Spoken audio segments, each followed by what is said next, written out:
Welcome to Talent Unfiltered. Located at the intersection of innovation and all things talent. Talent Unfiltered is presented by HireWorks. HireWorks. Talent forward.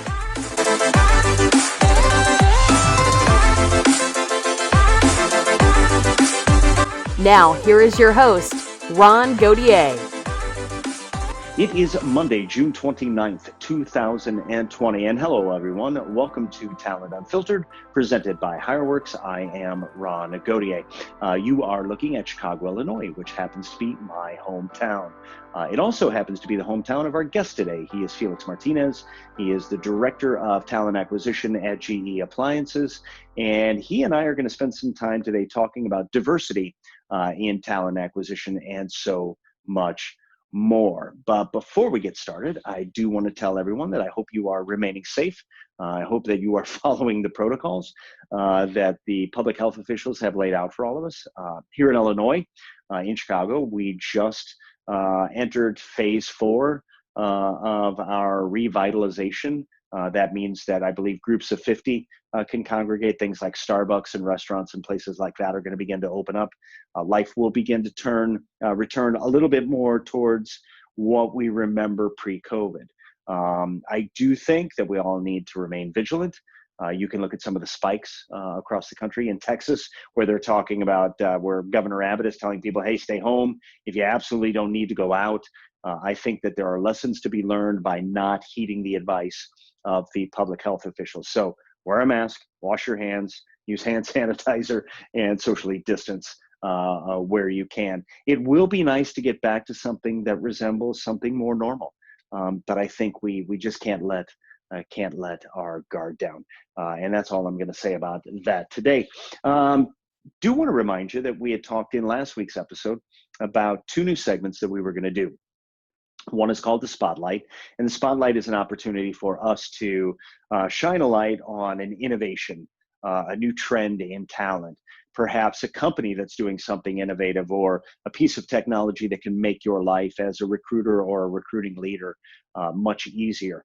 Or maybe we're going to feature a company that's still hiring for talent acquisition professionals like you during the pandemic, as I'm sure some of you have been displaced by the COVID situation. So that's one segment that we're going to do. The other one is called the Question of the Week. And that Question of the Week takes the best question that we've gotten over the week, assuming we get one, and then we pose it either to myself or to our guests. And we have one of those today from a recruiting lead in Seattle asking about COVID and diversity, and I'll bring that up with Felix when he jumps in here in just a couple of minutes. Now, do want to remind you that you can connect with the show on Facebook, on Twitter, and on Instagram. The show is available on Spotify, on Buzzsprout, and on SoundCloud, and there is a video version, which some of you are watching right now, on YouTube. All you need to do is search Talent Unfiltered on any one of those platforms, and you will find us. You can also email the show if you like at showinfo@talentunfiltered.com. We'd love to hear from you. We want more questions from like we got today, or topics or things that you'd like to see a spotlight. We definitely want to hear from you, good or bad. Please feel free to email us at any time. The links to our social media platforms and email are all in the description section down below. And if you dig what we do, then like, subscribe, and please share with those in the industry, and turn on the notification button so you don't lose or don't miss any new content from us. All right, so we're going to get right to it today. Our guest is Felix Martinez. Felix is someone I've gotten to know a little bit over the last year. He is the Director of Talent Acquisition at GE Appliances. Prior to that, he led a number of talent teams in many different industries.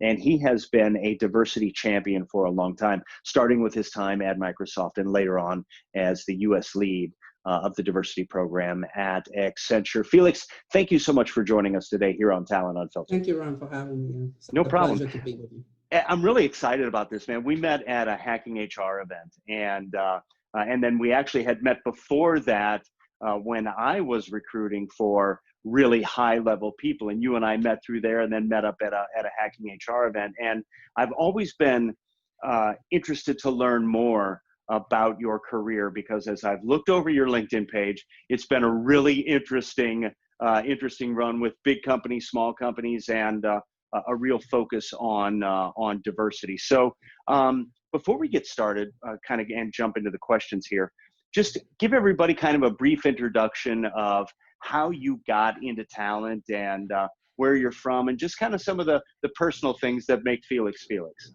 Yeah, absolutely.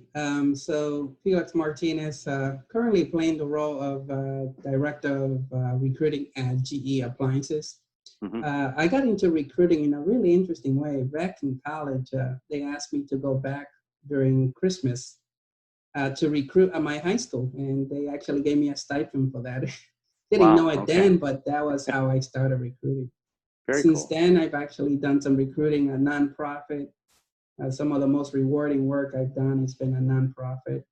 In addition to that, then I've gone on and worked at Abbott, Microsoft, and Accenture, to just name a few, all in recruiting and diversity roles.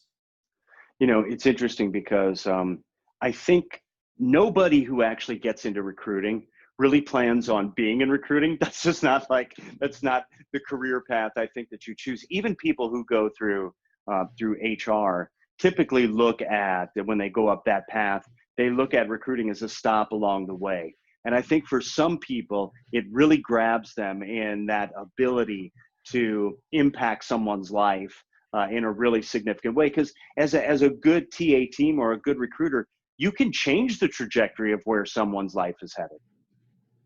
Absolutely. And to be honest with you, that's actually what held me back in terms of staying here.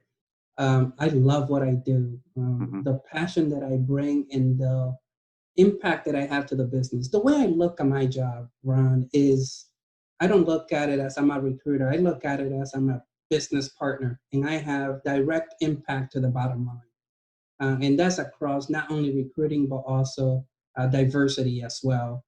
Because both of those things have a tremendous, profound impact on retention and then also the bottom line. Sure. You know, and I think sometimes people, for so long,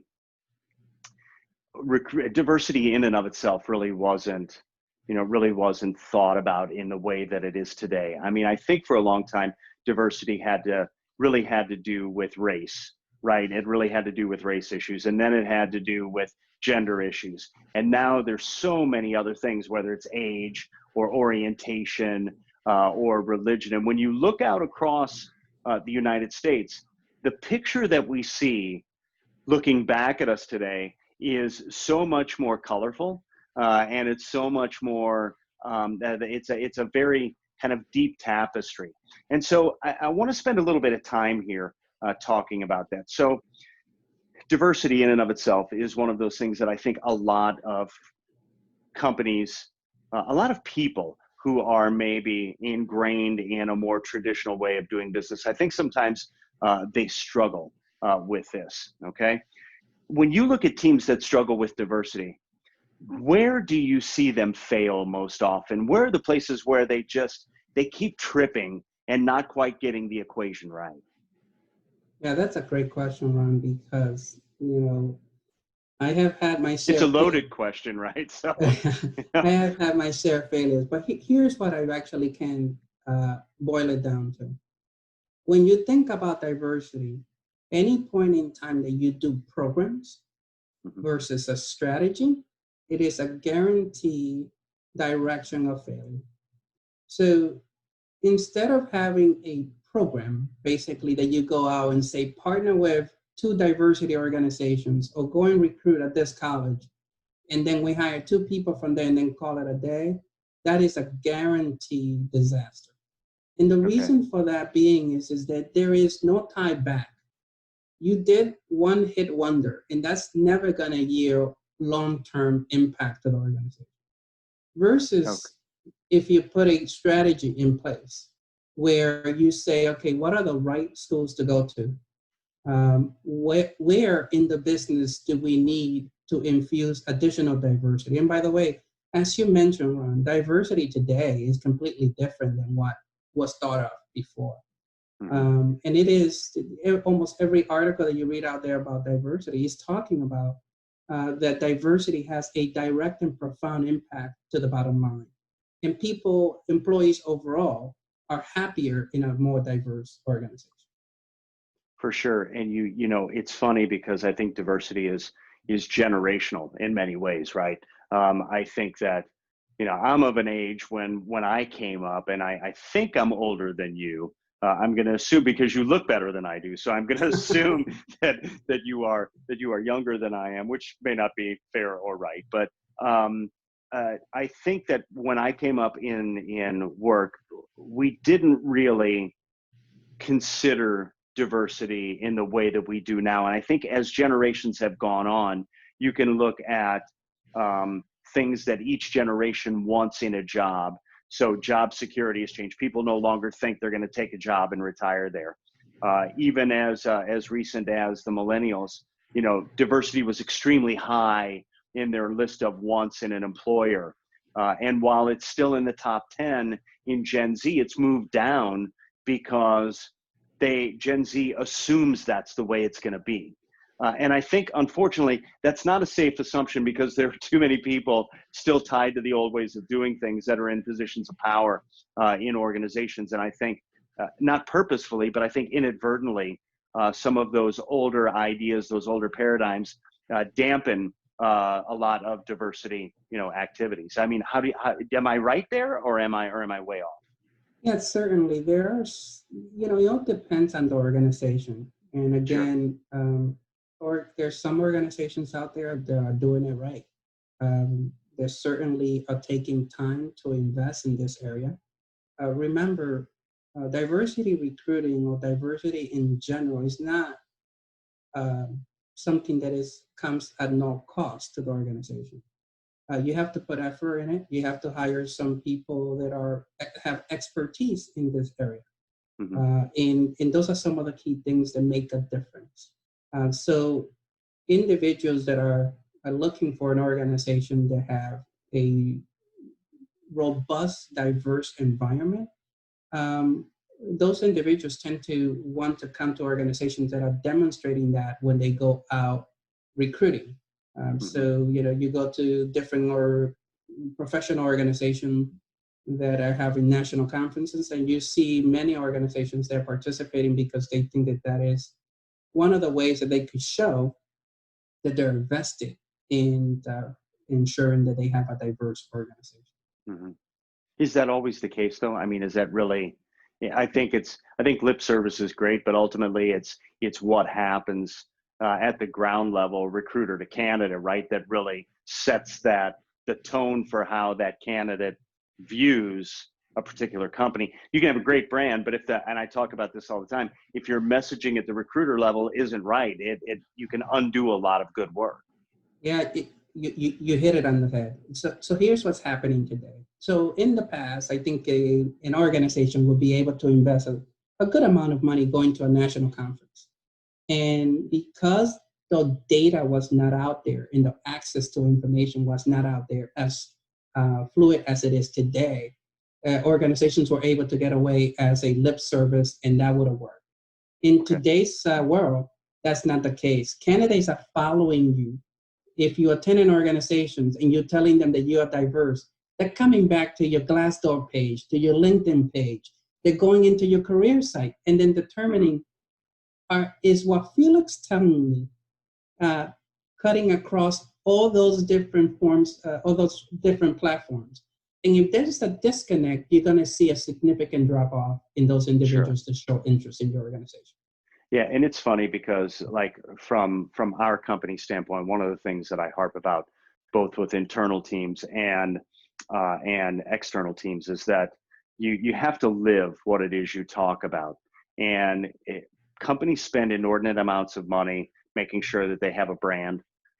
They may spend a ton of money making sure that they are finding ways to use technology to solve the recruiting a puzzle, to make it quicker and easier. But they spend so little time matching up the messaging.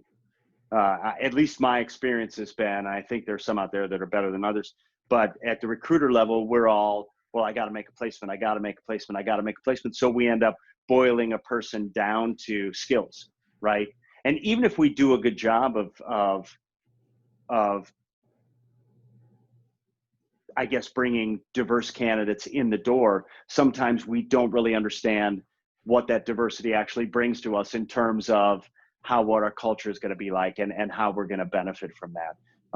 I'm really glad we're talking about this stuff, because this is one of those areas, I think, with everything that's going on, some of the civil unrest that we have in our country right now, these are the kinds of differences and the kinds of things that we need to solve for if we're going to move this forward. So, all right. So speaking of challenges, we have COVID, we have a whole bunch of other things going on right now.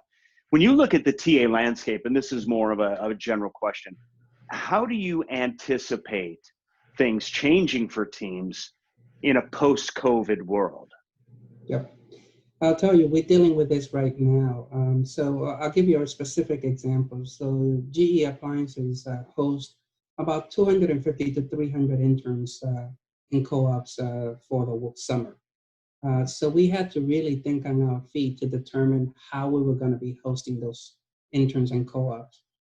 We have approximately 80% of those interns that are doing remote assignments as opposed to being on campus. Wow. We had some needs that require some of them to be on campus, but then their exposure to the actual campus is limited because we have all of our full-time salary employees actually working remote. So it's post-COVID, I can tell you is that nobody would have thought about this, 6 months ago. But Sure. we right now are thinking about how do we go to campus this fall? And so part of my team is going out and thinking and strategizing about it is likely that we are not going to be allowed on all campuses that we recruit at. So how are we going to be able to deliver a message, attract people, interview people, and make selection criteria for individuals remote? And luckily, here's what has transpired. Pre-COVID, I could have asked a manager, hey, I have 3 candidates, but they cannot come in. You need to do video interview. And they would have said, Felix, what are you talking about? No, they can come in. Yep.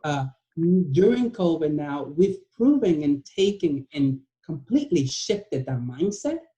And now we've made, since March, we probably have made over 100 hires with not one person coming on campus for one interview.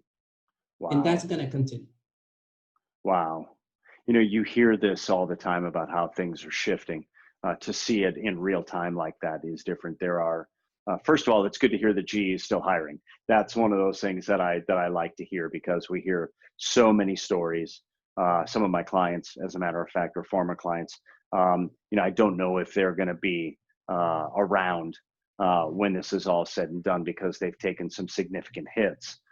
So it's good to hear that GE is still moving forward. That's outstanding. And to hear that you've shifted to a remote opportunity or a remote methodology of continuing your process is really smart. And I think it's things like this that solidify candidate preferences, right? Once candidates get used to interviewing remotely, well, then the next logical step is they're going to want to work remotely. And when they want to work remotely, companies begin to ask questions, well, why do I need all this space, right? Why do I do this? What are the things that I do now that I can that I do not need office space for? And I'm sure you guys are asking some of those questions as we speak. Absolutely. We are not unique in many ways because we're asking the same questions. It's fortunate for us, Ron, that we are considered to be an essential business. So we have not closed. And so we make appliances. We make outstanding appliances across a multitude of brands. Yes, you do. I have some of them.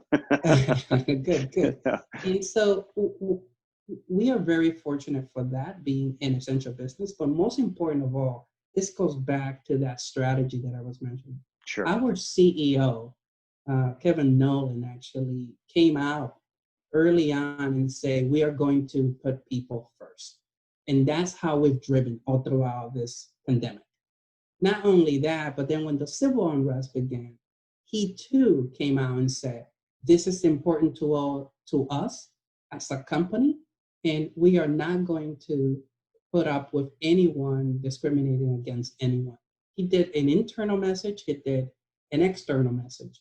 Not only that, our CHRO, Tom Quick, came out and said the same thing, and I've had multiple town hall meetings to discuss about the support and that this is a no tolerance issue for us.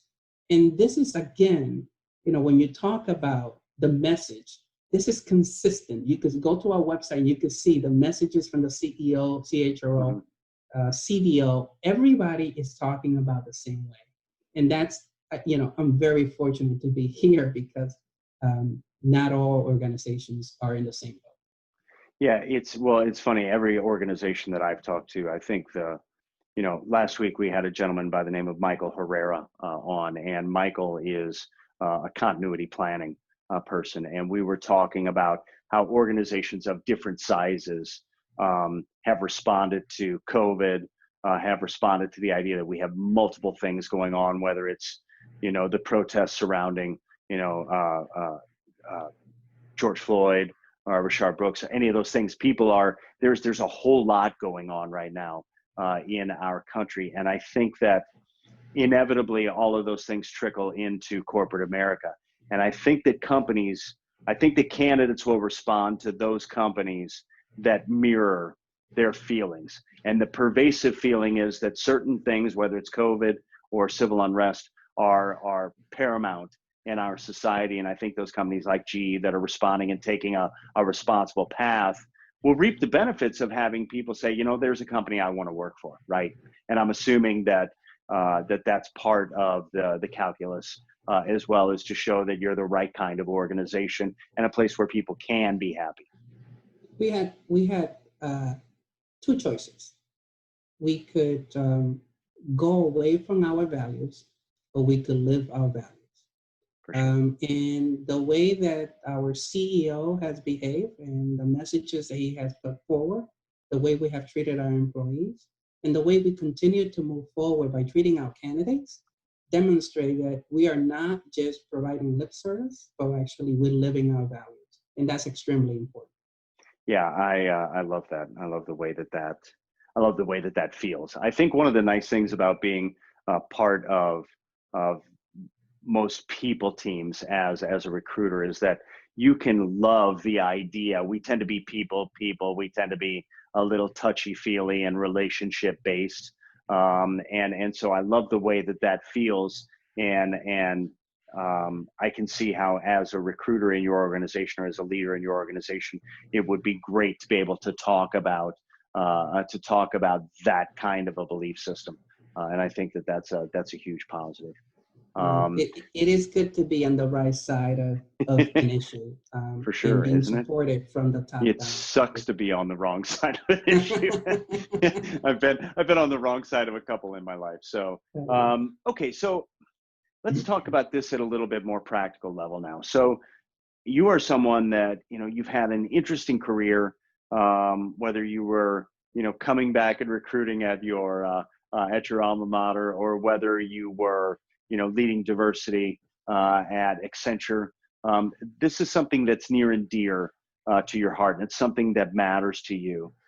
As a person of color, I would imagine it's probably a very passionate thing for you. Let me ask you this. When you think about TA teams that are out there, what advice would you give them regarding diversity hires and how to really make a difference in that community? You talked earlier about certain competencies that you want to have in your organization and really investing in it. But what does that look like? Where would someone start if they said, well, I know it's important. Our organization hasn't put the level of importance that I would want on it yet. Here's how I'm going to get started. And here's how I'm going to take that to the powers that be, the C-suite or the stakeholders that I support. Yeah. So there are a couple of things that I would recommend. And so some of them are zero cost. And one of them is many of our organizations already are teaching us to do unconscious bias training. That is, if you don't have it, I strongly suggest you get it. It's going to definitely improve the quality of hires that you make, Sure. just out of the gate. So that's one thing. Second thing is you don't have to go out and start putting together strategy pertaining to how many diversity organizations I'm going to go, how many colleges I'm going to recruit on. Start small. And the first and foremost important thing is take care of inside first. So it makes no sense for me to go out and recruit a Howard if I'm treating my internal employees inappropriately. So I say take care of the internal employees first. Ensure that your senior leadership are saying the right things and walking the talk. That is extremely important. So notice that majority of the things that I just mentioned, Ron, are almost zero cost. Sure. There has to be commitment. So make commitments to say the right things, talk about diversity, make diversity a priority, and remember that bring everybody along with you. That is extremely important. So assuming that you do the basics, right? You do all those things. Then it's just about in making some investments on tools, and then also making investments on ensuring that you put measures in place to ensure that you know if you're making progress. Um, I always come back to a sales team. I think a recruiting team is like a sales team. For sure. You wouldn't go and tell a sales team, um, you didn't do well this year. Well, you will go and tell them you didn't do well because you didn't sell this quarter, right? Mm-hmm. Likewise to recruiters, I think you need to put measures to them and for them to help them to understand the progress that they're making. And today, one of the things that I try to do is learn from others. And today I was talking to this fantastic gentleman from Houston, and he taught me that, instead of setting goals for diversity, which may be a taboo at times, says replace the word goals with aspiration. So our aspiration is to be here, which is fantastic, but you still are having a point where to measure, and that helps people to understand. I think that we all, particularly recruiters, we love to succeed. And at that point in time that you say, you've succeeded by improving the quality of hire or improving our diversity, it's something that is welcome news to all. It's interesting that you bring up, well, you brought up two things there that really I absolutely love. The first is, and I wish more people in people teams understood this, that recruiters are salespeople that happen to reside in the people function, right? They just happen to be salespeople that sit there. And that's part of the reason why I think they are often misunderstood about what they do and how they do it. And the second thing that you said that I think is so important, and I think HR is beginning to move in this direction. They were late to the game, in my honest opinion, is that you have to be able to measure it. Drucker said, if you can't measure it, you can't manage it, right? And that's 100% right. And it isn't just people data that you want about the people that work for you. It's also performance data about some concepts that can be a little esoteric, like the quality of hire. What does that really mean? How do you really measure that, right? And I think organizations are beginning to catch on to that, but I love the fact that you said recruiters are salespeople and measure what they do. I love that a lot. So you taught me well. Well, I don't know about that. So I want to get you involved in a thing that we call the question of the week, okay? And every week what we do is, or when we get a good question from someone who's a subscriber or watches this, we bring that question either to me or to the guest. And so you're here today, so I thought this would be something we could discuss. So let me just go over this. This comes from a lady by the name of Gwen. She is a team lead of a recruiting team for a small company in Seattle.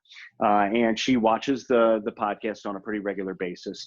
And she says, and I quote, "Diversity is huge in what we do. We have heard Ron talk about inclusion issues around COVID. Since it seems that COVID affects communities of color in a pretty significant way, how should we approach talking about all of this with diverse candidates as it relates to how we're going to ensure their safety?" That's important. So as I mentioned to you earlier on, we're considered to be an essential business. So from day one, we actually started to provide those essential employees that needed to be on campus with the proper PPE. Um, this is the same reason as to why we put a team together and we went to work and analyzed what is the benefit of bringing our co-ops and interns to campus. Can we have these assignments done remote? And that's how we determined that it's best suited to have those individuals remote. Those individuals that are essential to the business, because at the end of the day, Ron, we need to keep making appliances for our customers. We need to bring those individuals. We invested a tremendous amount of resources and time ensuring that those individuals that we're going to be assembling our products had the proper PPE, but most important of all, they had shields to protect them as much as possible. We also put in place temperature checks. And so we're fortunately enough to have a medical team on site that actually is able to handle a lot of these things. So we're very fortunate to have many of these resources that potentially smaller organizations may not have. But certainly temperature checks to ensure that we also have the mask that's given to anyone that doesn't have one on a regular basis. And those are some of the key things that we have put in place to ensure that we create as much of a safe environment as possible. You know, it's so hard because the things that have hit us, yes, I think disaster recovery people and continuity planning people think about these things like, you know, civil unrest and how do I get people out of a building safely, and they think about things like pandemics. The bulk of us don't really go through that process on a day in, day out basis. And I think it's forced all of us to think differently. I love some of the things you talked about that GE does in terms of making sure that the people who absolutely have to be there are well taken care of. Here's what I'd add. This is my 2 cents, Gwen, and I don't know if this will help or not. But what I would say is that when someone comes to work for you as things begin to open up, they are going to need to know that you're still cognizant that this is real. Because I think there's going to be a percentage of our workforce that is going to be oblivious to it. I think some of that could be age, some of that could be belief systems. It could be a lot of different things. Now, I don't want to discriminate or make anybody feel bad for feeling a particular way. What I will tell you is that I think the bulk of people are going to be concerned about interacting. How do we socially distance in an office? Are things sanitized? Are things clean? And I think, Gwen, if you and your company have put those kinds of measures in place to make sure that people are spaced properly in an office, that those are actually selling points for you now, because it shows not only are you responsible now, but you take the well-being of your employees very, very seriously. And those would be the kind of things that I would try to build into the discussions that I have with candidates. Now, Felix, before I let you go, I want to get one thing, and you talked about it briefly, and I think it's super important. You talked about the benefits of being a diverse culture. And I think some of those benefits are inherent in differences in how we enrich each other's lives, the things that we get by learning about other cultures, other lifestyles, all the things that come along with that. But what are the financial benefits for those companies? What do you gain by having a diverse pool of team members from a profitability or a stability standpoint as an organization? Sure, Ron. So I could provide you with a whole bunch of different articles that talk about Well, I the figured you'd have a value. lot to talk about here, so That's but right. I saved the best question for last. That was Yeah. my whole goal. And what I could tell you is this. One of the things that we value is the fact that we don't want to replace people. We hate attrition. And so we do everything we can to try to keep people here. There is evidence to support that the more diverse a work environment is, the higher your retention is. The higher your retention is across the board. It is also known that when you have particularly in our case, where we are highly innovative in our product, when you have a diverse team, they become significantly more innovative than a non-diverse team. And those are some of the things that we put in place. And we care about that the fact that bringing people from different cultures, from different backgrounds, different sexual gender and sexual orientation, it's all create a better work environment for all of us where we do and are able to perform our best work. And that's some of the value that diversity brings to the table. It is just the greatness that we all bring from our individual perspective. And by the way, I would just say one last thing.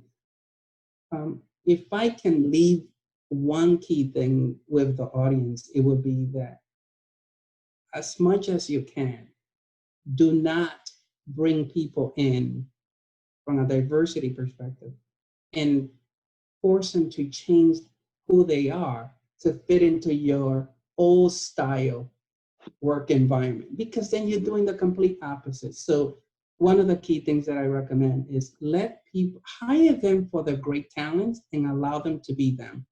There are plenty of HR guidelines, rules, regulations that will guide against them, that will guard for them being to behave appropriately. But then the other pieces of it is do not for them to conform to the old process, because then you're doing the opposite.